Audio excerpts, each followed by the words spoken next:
Mari Kak.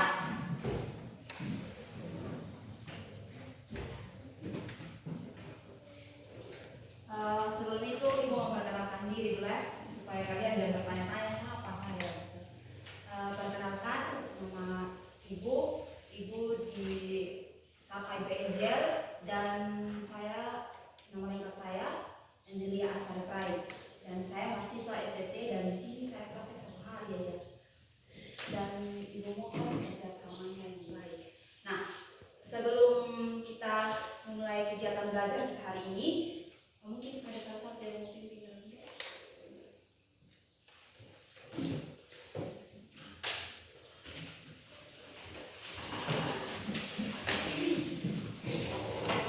Teman-teman, sebelum kita mulai aktivitas kita, mari kita minta Tuhan dengan kita berdoa. Ya Allah Bapa yang berada dalam kerjaan surga, kami kembali pada pagi ini Tuhan. Tuhan, saat ini hamba-Mu dari Gires STT ada berhadap kami untuk belajar, mendengarkan, dan menghimbau kami Tuhan Yesus yang baik. Ya Bapa, pada saat hari ini hamba-hamba-Mu mulai Engkau Tuhan urapi dan tangan kasih-Mu, jiwa dan kebenaran-Mu, dan kasih pikiran kami, akal budi kami supaya bisa menjawab dan benar kasih Tuhan. Pada saat ini Tuhan, hamba-hamba-Mu kegiatan akan dilaksanakan pada pagi ini. Mari Tuhan menjaga melindungi kami dari awal pertengahan hingga pada akhirnya Tuhan. Ya Tuhan, ini doa kami hanya di dalam nama Yesus kami berdoa kepada Bapa di surga. Amin. Terima kasih.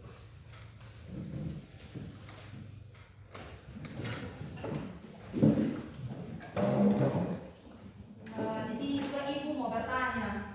Ini mau tanya satu-satu namanya kalian supaya Ibu juga jangan bingung sebentar. Tanya begitu nama siapa, tidak mungkin saya bilang perempuan kan? Ya. Mungkin sebelah situ atau sebelah sana mungkin. Salah satu untuk ya kasih diri. Kenalkan nama saya adalah Putri Destinasi.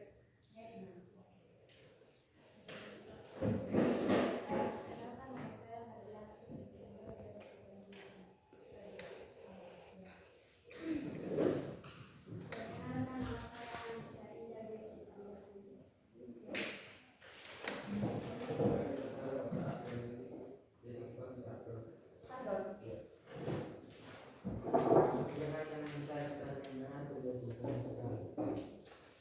Perkenalkan nama saya Yuri Dirmana, biasa dipanggil. Mungkin keras ya, jangan tegang. Nanti kalau kalian tegang saya juga akan tegang. Perkenalkan nama saya Yuri Dirmana, biasa dipanggil. Ya.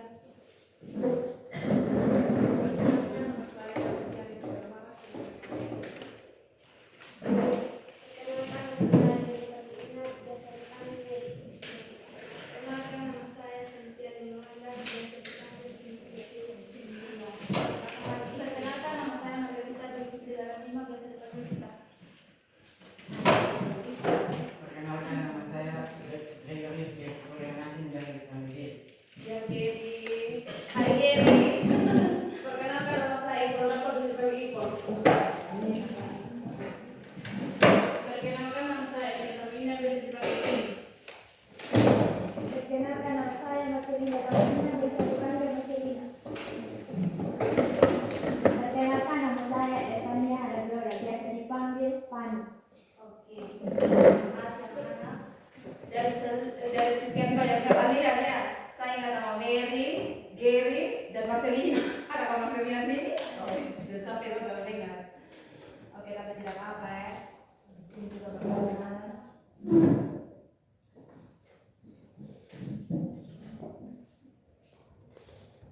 Ibu mohon kerjasamanya yang baik ya dengan anak-anak, soalnya Ibu juga pengambilan video dan ini tugas dari dari dosen mata kuliah di Provinsi.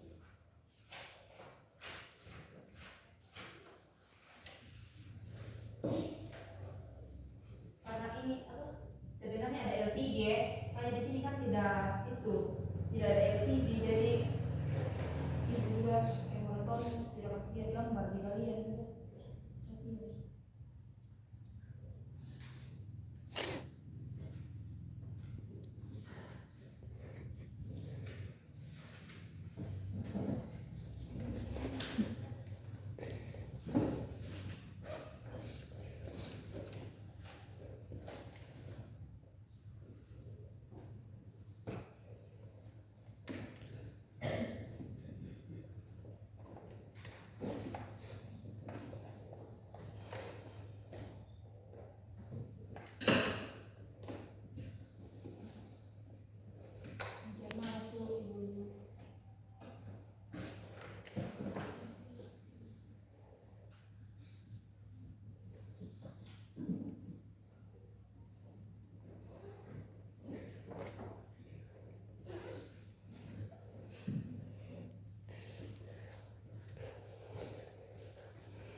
Dan ketika kalian ngomong kayaknya saya takut jadi anak-anak tidak serius deh. Ya, hari ini kita ibu mengangkat judul di sini yaitu tentang relasi bermakna antara keluarga, sekolah dan gereja. Nah, di situ ada di bab 10 dan bacaan Alkitab kita hari ini yaitu tentang Ulangan 6 ayat 7 dan Efesus 4 ayat 11 sampai 15. Tujuan pembelajaran kita hari ini anak-anak yaitu menjelaskan peran sekolah sebagai lembaga pendidikan, dan yang kedua menjelaskan makna komunikasi antara keluarga, sekolah dan gereja, dan yang ketiga dapat melihat masalah sosial yang terjadi pada anak dan remaja serta menjelaskan cara pemecahannya dalam perspektif Kristiani.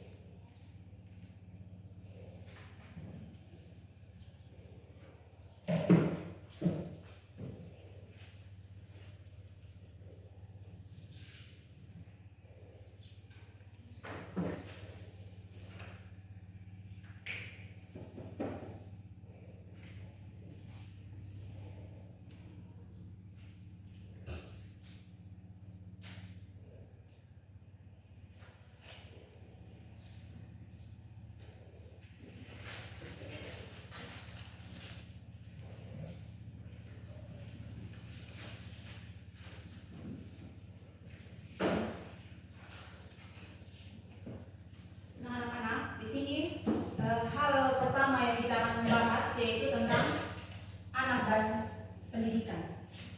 Dan mahasiswa dari anak dan pendidikan. Nah, di sini anak merupakan anugerah sekaligus titipan dari Tuhan yang memiliki potensi yang luar biasa sehingga anak-anak memerlukan didikan untuk mengembangkan potensi dengan sesungguh-sungguhnya. Nah, supaya anak-anak sekalian tahu bahwa pendidikan ini sangat diperlukan untuk anak-anak sekalian, dan di situ adanya sekolah kalian dapat mengembangkan potensi-potensi yang ada di dalam diri kalian. Nah, ada potensi-potensi yang dimaksudkan yaitu yang pertama, potensi itu terdiri dari potensi kognitif yaitu intelektual kalian.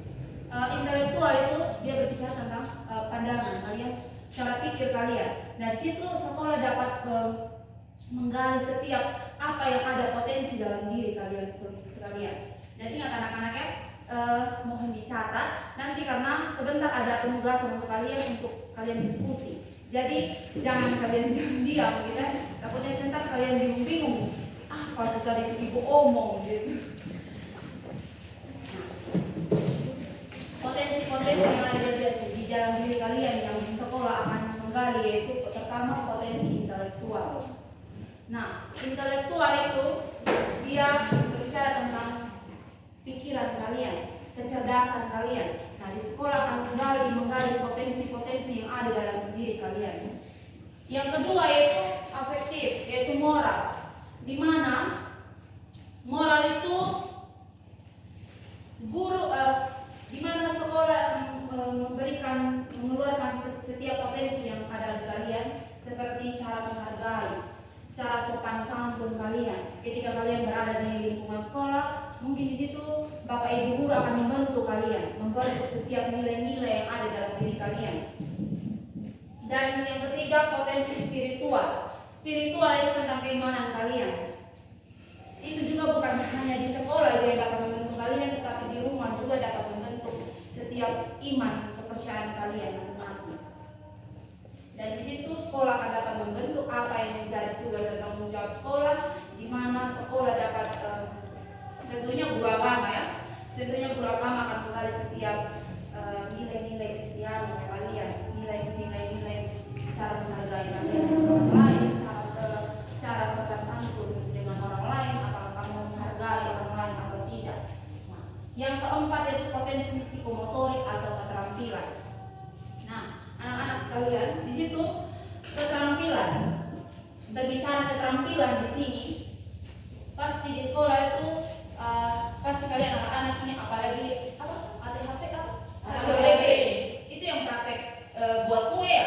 Iya. Di situ tentunya guru itu ketika memberikan kalian keterampilan mungkin membuat kue dari keripik apa mungkin keripik singkong mungkin. Di situ kalian dapat mungkin di rumah kalian tidak tahu masak ya. Tiba-tiba sampai di sekolah guru-gurunya kalian memberikan kalian keterampilan. Dari situ kalian dapat ternyata bukan di rumah saja saya tahu masak, ternyata di sekolah dapat menggali setiap potensi yang ada di dalam diri saya. Ini adalah salah satu sarana untuk mengembangkan potensi-potensinya kalian yang ada dalam diri kalian. Nah,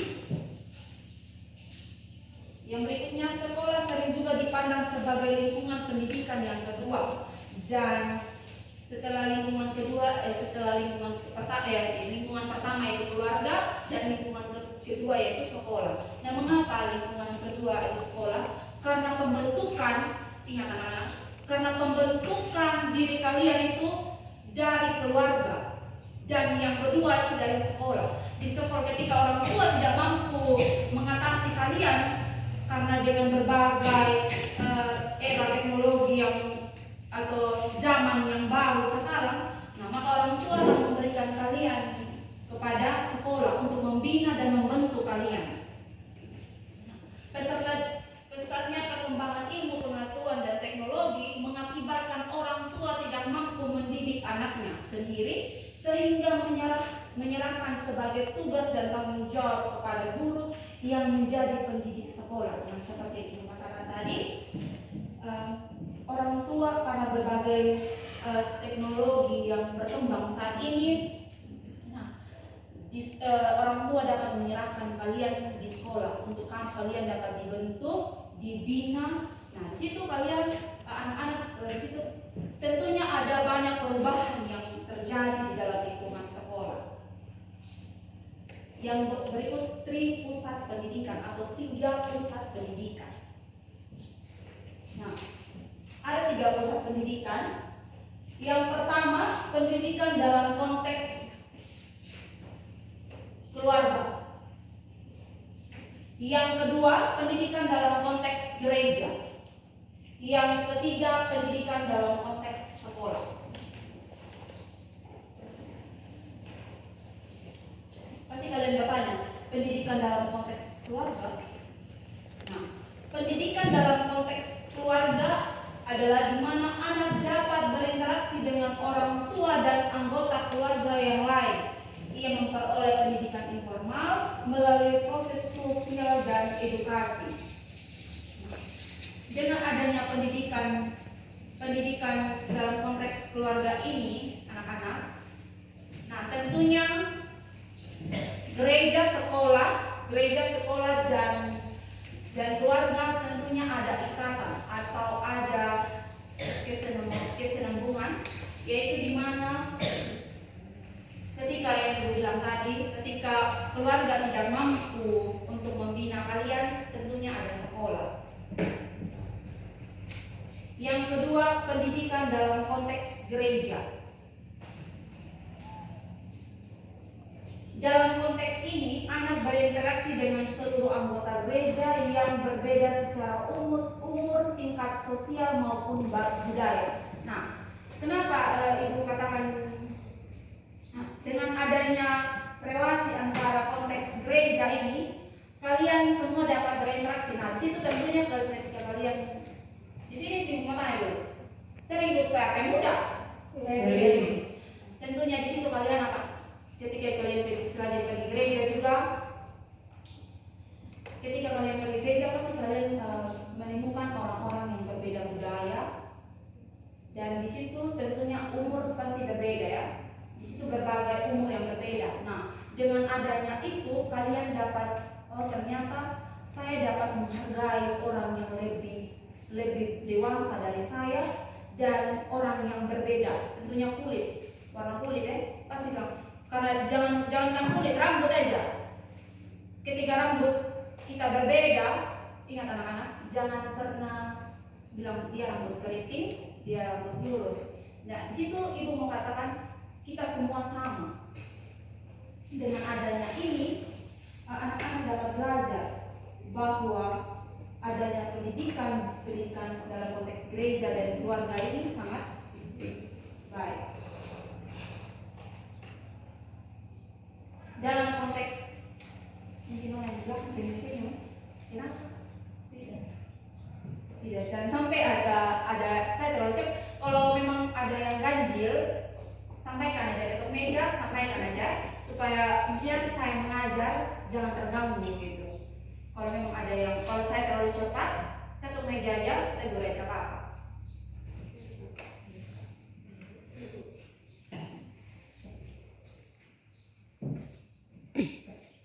Dalam konteks gereja, pribadi Kristen dapat tumbuh dan berkembang sesuai dengan situasi dan kondisi jemaat yang sesuai dengan nilai Kristiani dan tujuan hidupnya. Nah, di sini dengan adanya konteks gereja kalian dapat dibentuk dan dibina dalam setiap iman kepercayaan kalian dalam konteks kehidupan kalian. Kalian dapat diubah. Nah, di sini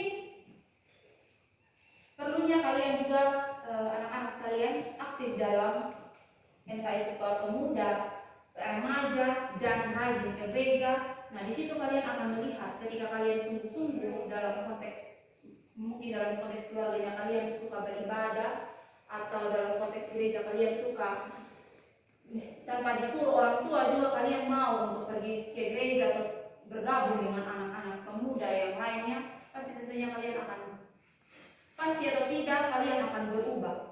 Iman kepercayaannya kalian pasti akan berbeda dengan orang yang tidak sama sekali untuk ke gereja. Ini bukan menjudge bilang oh dia tidak beriman, tidak. Tapi setiap iman kepercayaan orang itu berbeda. Tetapi bagaimana kalian mengimani apa yang Tuhan mau. Nah, oleh karena itu anak perlu didorong untuk terlibat dan menjadi aktif gereja agar dapat mengembangkan kepribadiannya secara sehat, secara Kristiani. Yang ketiga, pendidikan dalam konteks sekolah. Dalam pendidikan sekolah, anak-anak memperoleh pendidikan formal, artinya terprogram atau terarah dan terjabarkan dengan tetap baik berupa pengetahuan, nilai keterampilan maupun sikap terhadap mata pelajaran. Nah, yang seperti Ibu katakan tadi, dengan adanya pendidikan atau adanya sekolah, bentuk karakter atau watak kalian dapat dibentuk. Dan di situ tadi Ibu katakan tadi ada juga yang dapat nilai di sekolah itu nilai-nilai kesopanan kalian akan dibentuk oleh guru-guru. Nah, di situ mungkin kalian yang bilang, di sekolah juga sampai temu biasa aja kita orang di luar begitu di guru, kenapa di sekolah saya harus menghargai dia? Tidak perlu, bukan seperti itu, tetapi di sini kalian akan dibentuk. Sekolah juga bertujuan untuk mengembangkan potensi peserta didik agar menjadi manusia yang beriman dan bertakwa kepada Tuhan. Nah, seperti yang Ibu katakan tadi, sekolah ada 3 tadi ya. Potensi tadi itu ada potensi intelektual, moral, spiritual, keterampilan. Nah, di situ yang ada potensi yang ada di dalam diri kalian masing-masing akan digali melalui sekolah.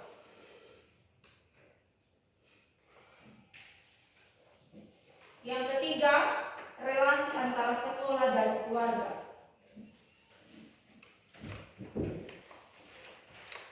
Relasi antara sekolah dan keluarga. Sekolah merupakan pihak sekunder dalam pendidikan sebab primer tetap berada di tengah orang tua, terutama ayah dan ibu yang ditetapkan oleh Tuhan. Yang sudah kita ketahui bersama bahwa keluarga merupakan pendidikan yang pertama di rumah. Ketika kita sudah masuk usia masuk sekolah, maka kita diserahkan kepada sekolah untuk kita semua dibina dan dibentuk. Jadi, sekolah hadir sebagai mitra dan rekan sekerja yang berkolaborasi, berikutnya sebagai penerus pelaksanaan misi Tuhan secara turun-temurun. Jalinan kerja yang harmonis perlu dikembangkan di antara sekolah dan orang tua, sehingga orang tua dapat melihat bahwa sekolah hanya merupakan kelanjutan dan keseimbangan pendidikan yang sedang dilakukan dalam keluarga. Alkitab menegaskan bahwa menjadi orang tua adalah tugas mulia dan merupakan bagian dari rencana Allah untuk keluarga. Dan yang ketiga, pendidikan anak harus jelas tujuannya supaya bertumbuh menjadi pribadi yang takut akan Tuhan. Dalam pendidikan, anak sangat dibutuhkan keteladanan. Oleh karena itu, pendidikan yang benar harus berawal, berasal dan berakar dari keluarga. Ya, di sini ketika kita berada dalam keluarga yang mungkin sering ibadah atau mungkin ke gereja atau terlibat dalam PAP muda, mungkin PAP rumah tangga, di situ anak-anak sekalian akan ibu mengatakan bahwa beda memang orang yang bertumbuh, yang memang dari keluarga yang berbuah dan berakar itu dengan orang yang mungkin di konteks kalangan keluarga yang kalian. Ibu tidak katakan ini berbagai macam-macam yang kalian ini pasti berbeda di dalam tempat tinggalnya kalian. Pasti situ ada yang suka mabuk-mabukan, suka rokok. Itu pasti berbagai hal kalian temukan. Tetapi di sini dengan adanya kalian berakar dan bertumbuh dan berbuah yang baik, ketika kamu ada di keluarga yang baik, maka kalian juga akan menjadi anak yang bertumbuh dan berbuah yang baik. Masalah yang keempat yaitu masalah sosial dalam kehidupan remaja. Pasti kalian bertanya, masalah sosial dalam kehidupan remaja itu apa ya? Nah, di sini yaitu masalah ekonomi, lingkungan, motivasi belajar. Nah, ketika orang tua kalian tidak memenuhi setiap apa yang menjadi kebutuhan kalian atau rendahnya ekonomi, itu salah satu masalah sosial yang terjadi. Dan lingkungan juga dapat mempengaruhi kalian. Itu salah satu juga masalah sosial yang terjadi. Dan berikutnya motivasi belajar. Motivasi belajar anak-anak, jangan tunggu orang lain yang tukang dorong kamu belajar supaya dapat nilai yang baik. Tetapi kalian juga harus menumbuhkan motivasi belajar yang ada dalam diri kalian. Kalian mau bilang, saya mau kuliah di sini, tapi kalian saja tidak belajar, kalian saja tidak ada motivasi untuk mau belajar, kalian hanya mau bermain. Saya mau juga sukses, tapi motivasi dalam dirinya kalian itu tidak ada sama sekali. Oleh karena itu, masalah remaja dan pemecahannya ini perlunya ada dorongan dari gereja, keluarga, dan sekolah. Dan berbagai masalah yang terjadi juga secara bersama keluarga, sekolah, dan gereja, misalnya meningkatnya tawuran antara sekolah, kriminal remaja, hamil di luar nikah, pemakaian narkoba, dan lain sebagainya. Anak-anak sekalian, supaya kalian tahu ya, mungkin kalian di sini ada, mungkin anak laki di sini buat rokok, tapi itu tidak maksudnya pasti ada. Dan di sini juga hamil di luar nikah. Untuk adik-adik perempuan sekalian, ini dapat bukan merugikan orang lain saja untuk merugikan keluarga kita, tapi merugikan kita punya diri sendiri. Ingat, masa depan kita memang sangat penting, dan kita juga pikir jauh-jauh bahwa saya ke depan, saya juga orang tua saya pasti dia akan dipanggil Tuhan, dan bagaimana dengan saya? Apakah saya harus menjadi anak muda yang mau tidak dapat dibentuk atau mau suka tawuran, suka mabuk-mabukan, suka rokok, hamil di luar nikah? Itu menjadi masalah sosial yang sangat rumit dan sangat susah untuk dipecahkan. Oleh karena itu, dengan adanya pembentukan adanya sekolah, gereja, dan keluarga, di situ dapat dipecahkan. Bagaimana dengan pemecahan masalah sosial yang terjadi, yaitu hubungan antara sekolah, keluarga, dan gereja pasti adanya komunikasi. Maka dari itu adanya sekolah dapat jadi di sini kan sering ibadah toh, jadi pasti selalu diingatkan. Di rumah juga mungkin selalu, di orang tuanya kita selalu diingatkan. Bahkan di gereja juga selalu kita mendengar ibadah. Yang kelima, penjelasan dari Alkitab, yaitu Efesus 4 ayat 11 sampai 15. Dalam ayat ini menjelaskan bahwa Tuhan yang memberi karunia kepada setiap manusia, karunia yang diberikan Tuhan tidak sama satu terhadap yang lain. Ada jabatan rasul, ada jabatan nabi, penginjilan, gembala, dan pengajar. Meskipun berbeda jabatan, tetapi memiliki tujuan yang mulia, yaitu untuk memperlengkapi umat Allah dalam pelayanan dan pengembangan tubuh Kristus, sampai semua umat Allah mencapai kedewasaan penuh dalam iman dan tahu akan Tuhan. Sama halnya dengan sekolah dan keluarga, masing-masing mempunyai kapasitas yang berbeda dalam dunia pendidikan. Di sekolah berbeda dengan cara mengajar, di rumah dia punya cara didikan berbeda, dan di rumah dia punya cara pengkhotbah berbeda. Nah, di situ ada bermacam-macam karakter, bermacam-macam pengajaran.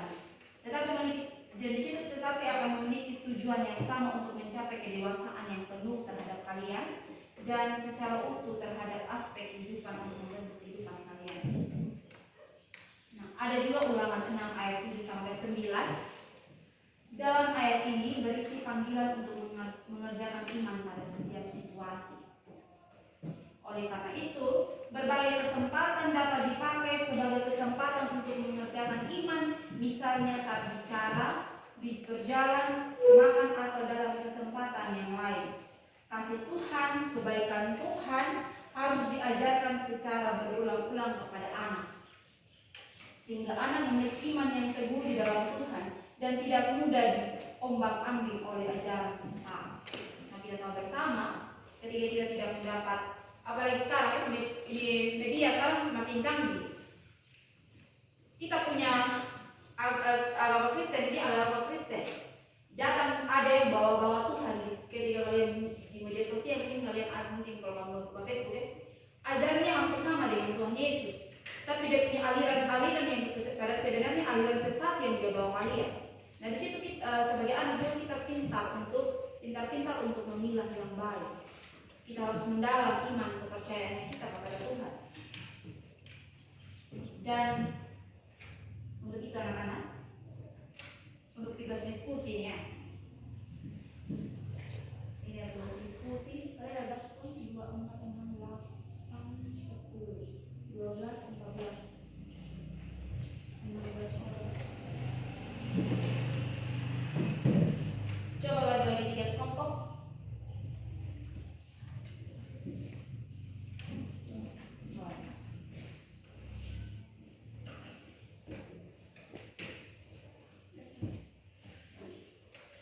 Kelompok pertama, jangan sampai kamu pegang ibu deh, kasih satu tugas ini.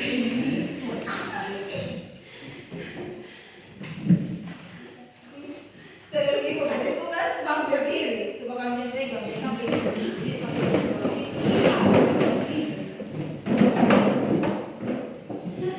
sebelum kamu terima tugas,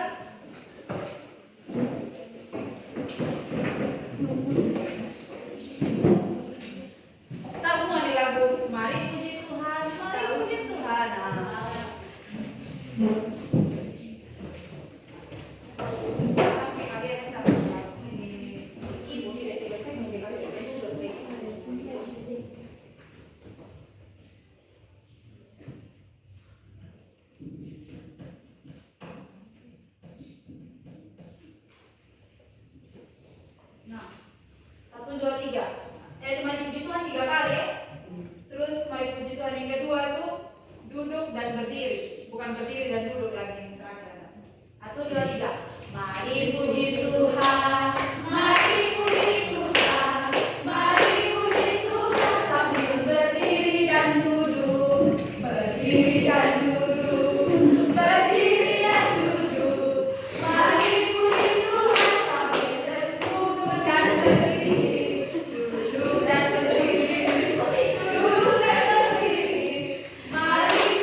Gimana yang mau kelompok satu?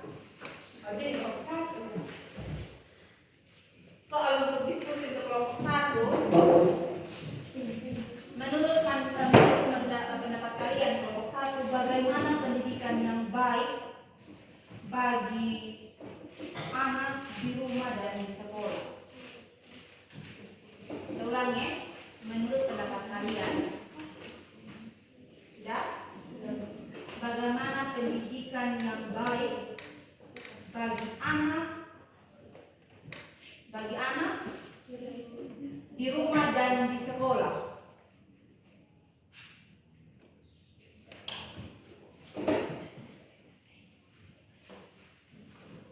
Yang kedua, ditegak ibu saya sesulit ini. Ibu saya sesulit ini ibu. Tidak, ibu tidak mau kalian misalnya sesuai pemahamannya kalian saja. Ibu tidak paksa kalian harus benar, gitu ya. Dan yang kedua, bagaimana tanggapan kelompok mengenai pendidikan masa yang sekarang? Bagaimana tanggapan kelompok mengenai pendidikan masa sekarang?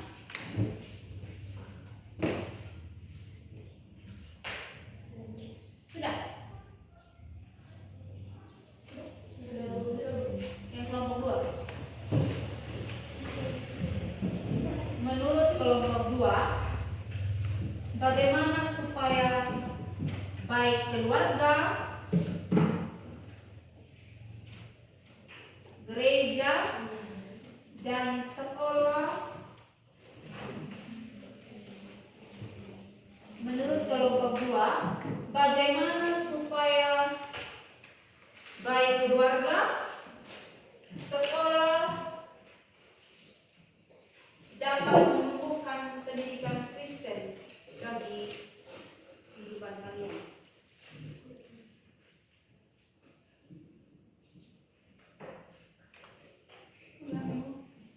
Menurut kelompok dua, bagaimana supaya baik itu keluarga, sekolah, gereja dapat menumbuhkan pendidikan Kristen bagi kehidupan kalian? Pendidikan Kristen dalam kehidupan kalian.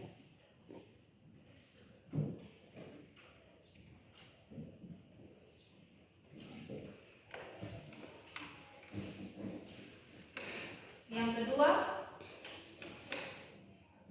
sebutkan 3 pusat pendidikan.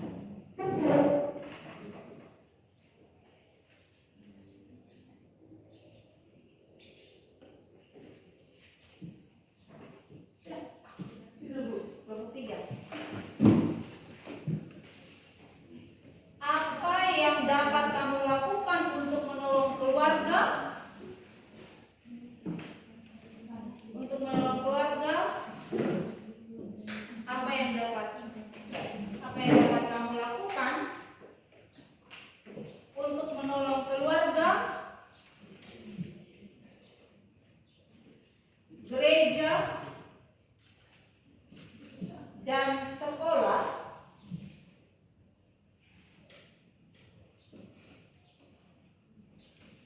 supaya lembaga itu tetap melakukan relasi yang bermakna dan saling mendukung? Apa yang dapat kamu lakukan untuk menolong keluarga, gereja, dan sekolah supaya lembaga itu tetap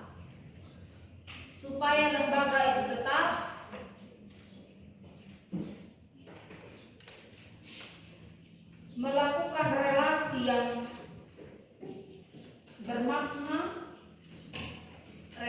bermakna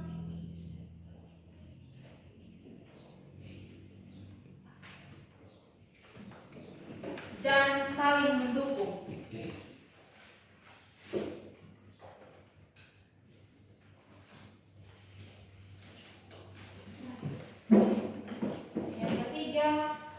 Yang kedua, jelaskan. Tapi kalian berfokus. Jelaskan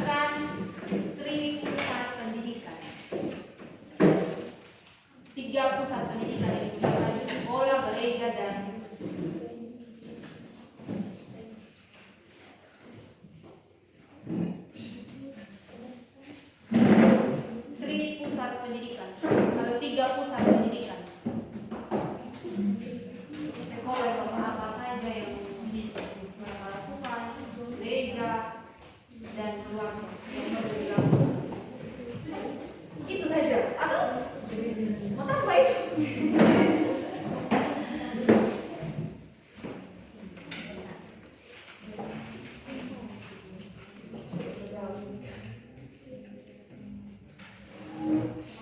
Ibu tidak minta juga ya.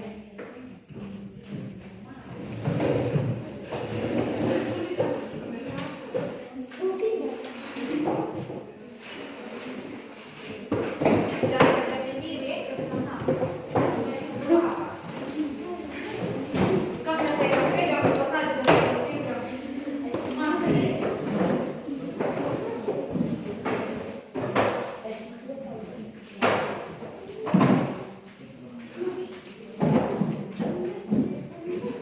Kerja saja sesuai kemampuan kalian. Yang beberapa saya belum kalian.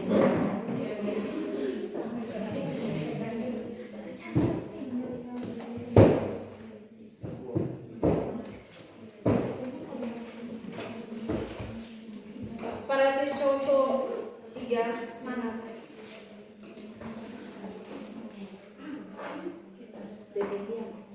Mau berapa waktu, berapa menit?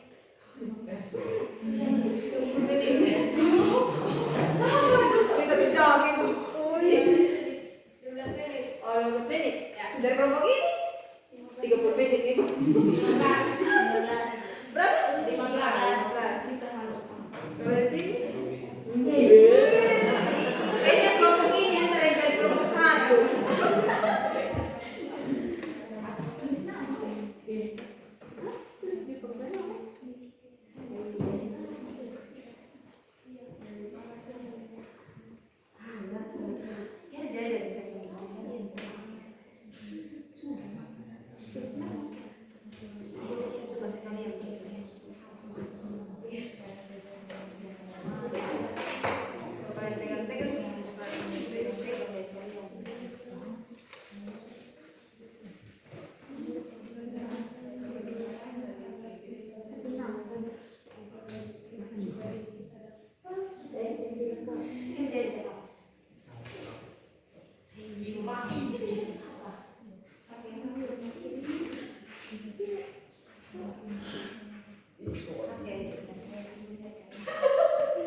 Ibu sudah pernah berada di posisinya kalian, jadi pasti itu sudah pasti.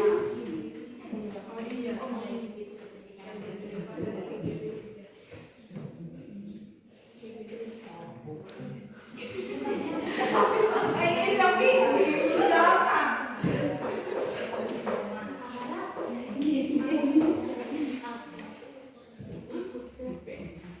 Waktu ibu lihat waktu dari sekarang ya. Ibu mau ini sahur berapa? Ibu bisa lihat jam? 8. Oh ibu ini jam 9 ya. 8.15. Ini saat itu jam 9. Jadi jam 9 lewat 15. Anak-anak sekarang harus presentasi ya.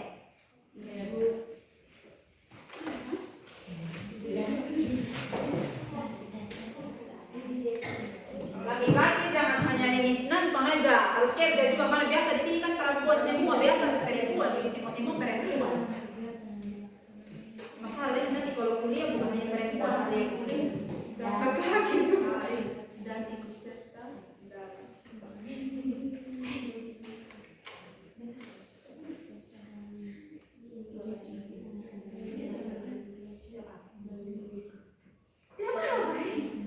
Tidak apa-apa.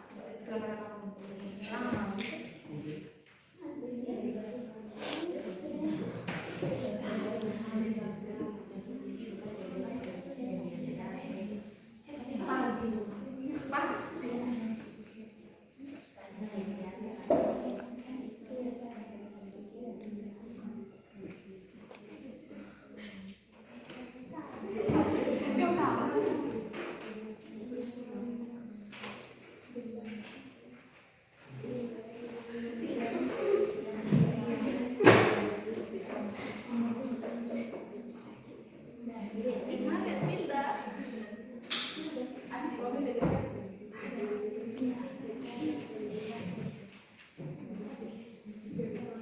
Ingat oh yang ditentukan kita kelompok siapa. Moderator siapa.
Awas kalau satu.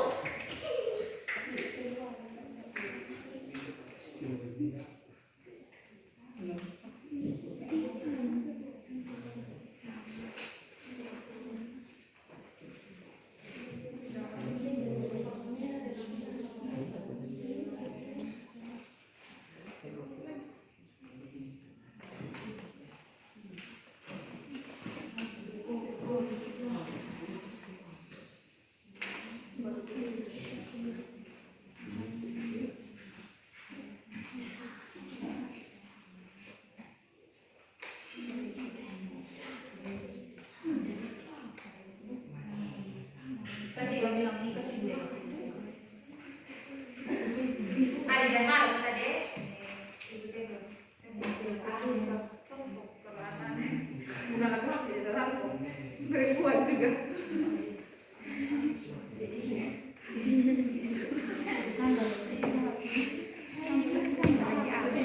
Kesalahan kalian. Tidak apa-apa. Saya mampu dan sebisanya kalian. Ibu tidak memaksa kalian itu. Jawabannya kalian harus wow. Adalah jawaban. Jangan kasih kosong begitu nak.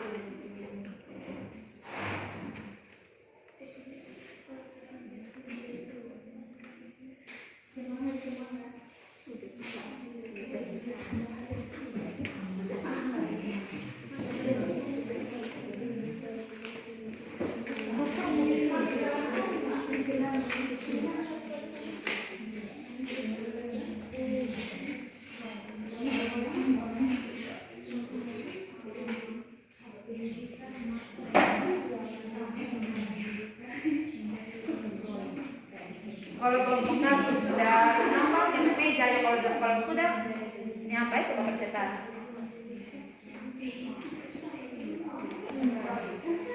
Semua ikan tertulis.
Semangat para telepon ini, saya tahu telepon sini harus yang paling hebat daripada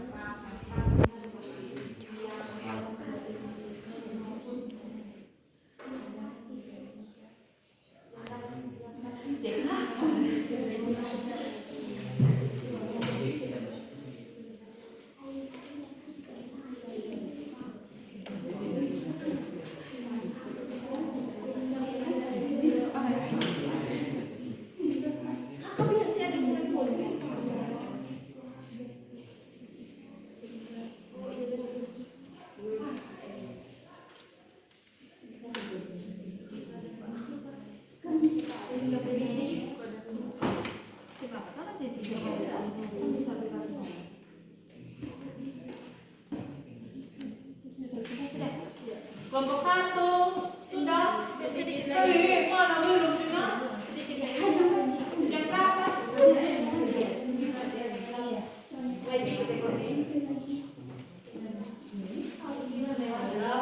Sini lagi.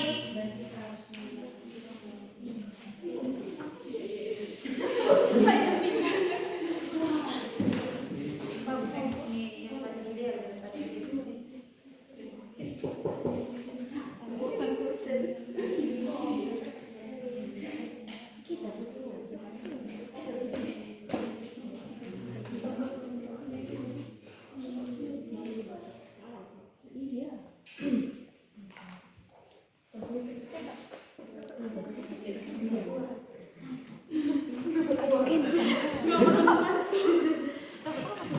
bantu berpikir malah bilang dapat uang.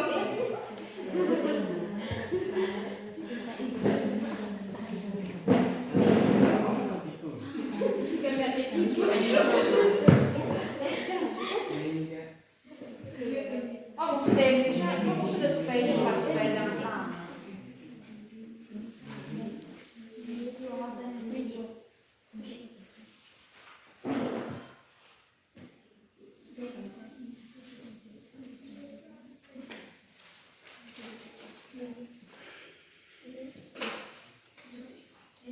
Baca ulang itu, jangan sampai ke rumah di depan ibu sumpah bingung mereka tulisan sendiri. Oh iya.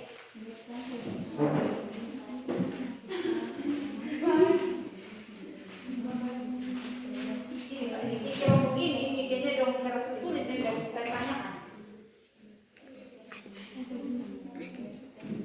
Sulit dong punya nih jawaban, kan sulit nih jawaban. Bukan sudah ini soal jawaban.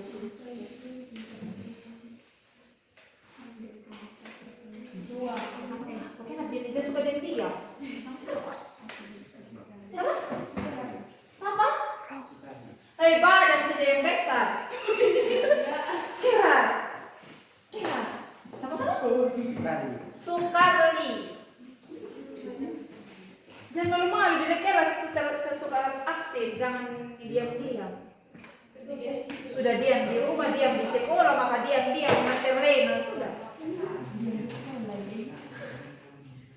Kalau di luar apa jangan ya. Kalian juga harus ingat sama orang tua.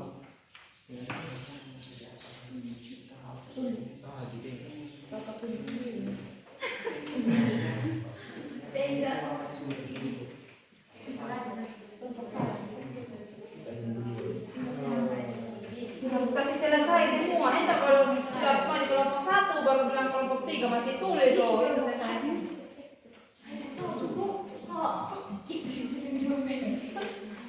Kalian yang bilang 2 menit kamu bikin lama.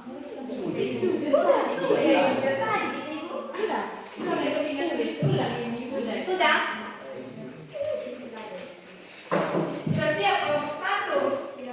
Ini mau presentasi di depan atau di sini aja? Di depan. Oh, kelompok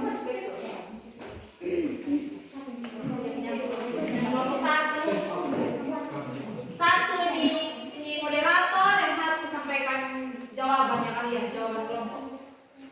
Ayo sudah, jangan malu, mana sudah SMA begini masih malu-malu ini. Ayo sudah,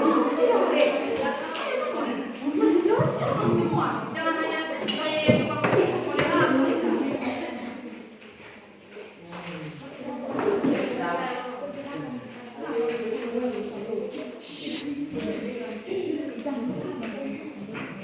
Sudah. Terima kasih atas waktu yang diberikan kepada kami kelompok Batu. Kami akan presentasikan hasil diskusi kami. Yang pertama, bagaimana pendidikan yang baik bagi anak di rumah dan di sekolah. Pendidikan yang baik bagi anak di rumah dan di sekolah adalah pendidikan yang adaptif dengan kemajuan zaman, berbasis pengetahuan dan etika, serta kedisiplinan. Semua hal itu dapat membantu melahirkan generasi penerus yang mandiri dan memiliki prinsip hidup. Yang kedua, bagaimana tanggapan kelompok mengenai pendidikan masa sekarang? Menurut kami kelompok 1, pendidikan masa sekarang adalah masa di mana pelajar menjadi lebih mudah untuk mengakses pelajaran melalui media sosial maupun internet, sehingga pelajar dapat memiliki wawasan yang lebih luas. Sekian jawaban kami. Terima kasih kelompok 1, berikan aplaus buat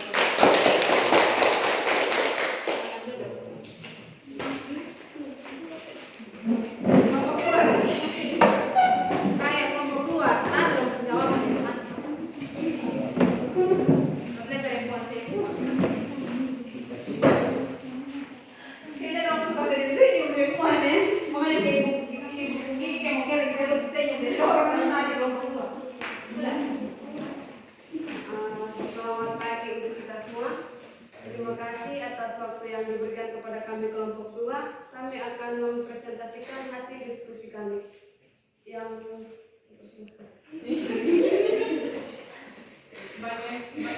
Bagaimana supaya baik keluarga, sekolah, gereja dapat menumbuhkan pendidikan Kristen dalam kehidupan kalian?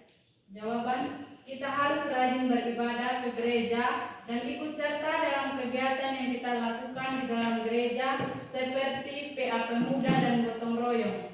Dan kita juga harus mengandalkan Tuhan walaupun suka dan duka. Nomor 2, sebutkan pusat pendidikan. Yang pertama, pendidikan dalam konteks keluarga. Yang kedua, pendidikan dalam konteks gereja. Yang ketiga, pendidikan dalam konteks sekolah. Sekian dan terima kasih.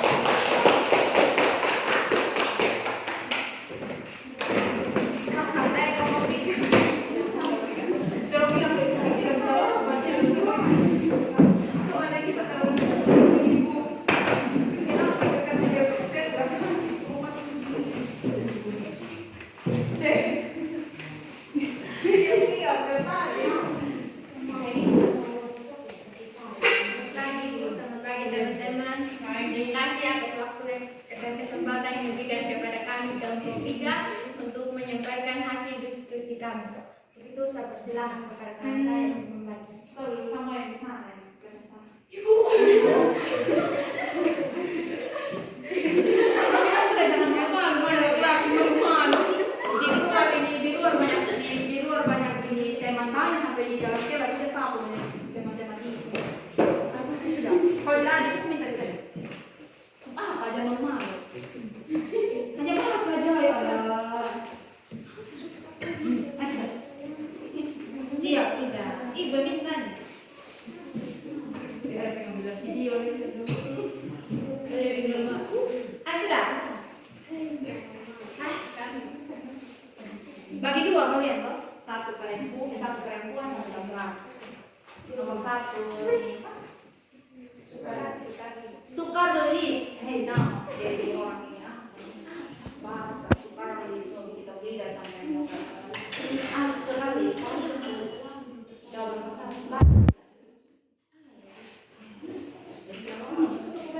Sudah jawabannya kalian yang salah. Yang suka ditulis tadi mana suka hanya duduk aja nih. Oh, dia mau satu begitu. Saya mau dulu. Menurut kami kelompok 3, apa yang dapat kami lakukan menolong keluarga, gereja, dan sekolah?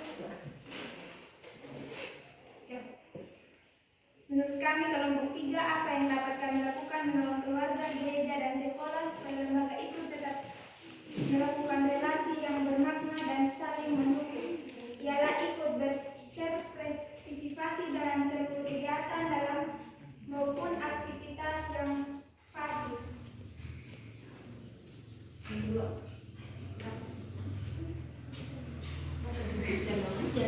Mari sudah, sudah supaya aku selesai. Ini sangkok. Atau yang ini ada kaki gini, kasih yang satu kan. Jangan ada perempuan sudah tahu. Jelaskan dari pusat Jelas. pendidikan. Jelaskan pusat pendidikan. Terdiri atas sekolah, guru, kepala sekolah. Apa boleh bu? Atau memang suara memang yang kita suara. Atau sampai di luar ada bateria. Jelaskan dari pusat pendidikan. Jawaban. Terdiri atas sekolah, guru, kepala sekolah, siswa, keluarga, orang tua, wali murid dan masyarakat. Komite sekolah, organisasi, profesi. Terima kasih kelompok 3 dengan aplaus.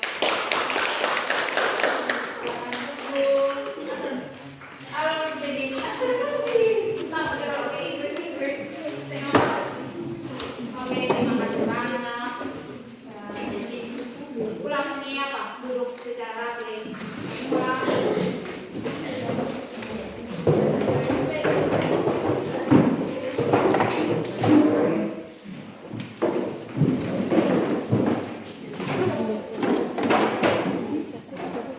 Sudah. Nah, di sini kita dapat simpulkan dari apa yang materi hari ini. Dapat disimpulkan bahwa sekolah merupakan pihak sekunder dan pendidikan anak,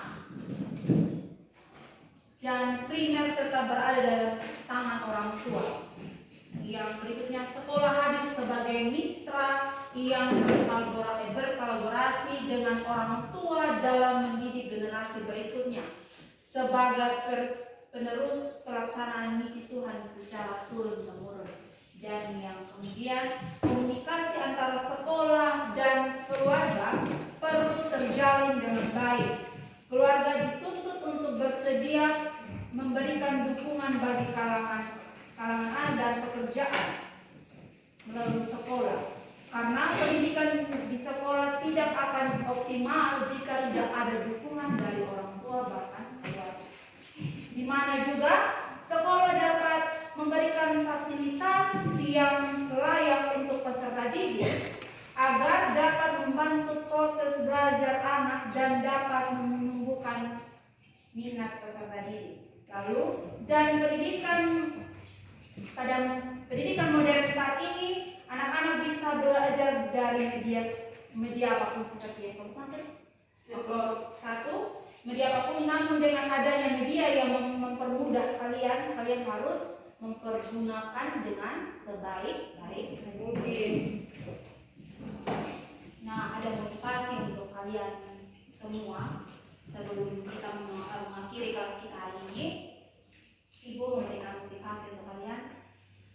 Jadilah seorang anak yang membangun relasi itu baik antara keluarga kalian, sekolah dan gereja. Bangunlah sebuah hal-hal yang positif agar kalian juga dalam kalangan keluarga, bahkan kalangan sekolah dan bahkan di gereja, kamu dapat memberikan hasil-hasil yang buah yang baik. Ketika kalian berbuah dan bertumbuh yang baik, kalian juga pasti akan mendapat hal yang baik pula, baik di kalangan orang tua, di kalangan keluarga kalian, sekolah kalian dan di gereja. Nah, penutup, sekian dan terima kasih. Tuhan Yesus memberkati kita sekalian. Nah, sebelum kita mengakhiri kelas, Ibu mengajar kita semua menyanyi Kidung Jemaat Betapa Kita 337. Tahu kalian betapa kita tidak tahu. Sampai tahu dia bilang ini.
Ya Tuhan Allah kami, pada saat ini kami akan berpisah satu dengan yang lain. Kiranya Allah menuntun kami dari sekolah ini, perjalanan sehingga kami boleh tiba di rumah kami dengan segala selamat. Ampuni setiap salah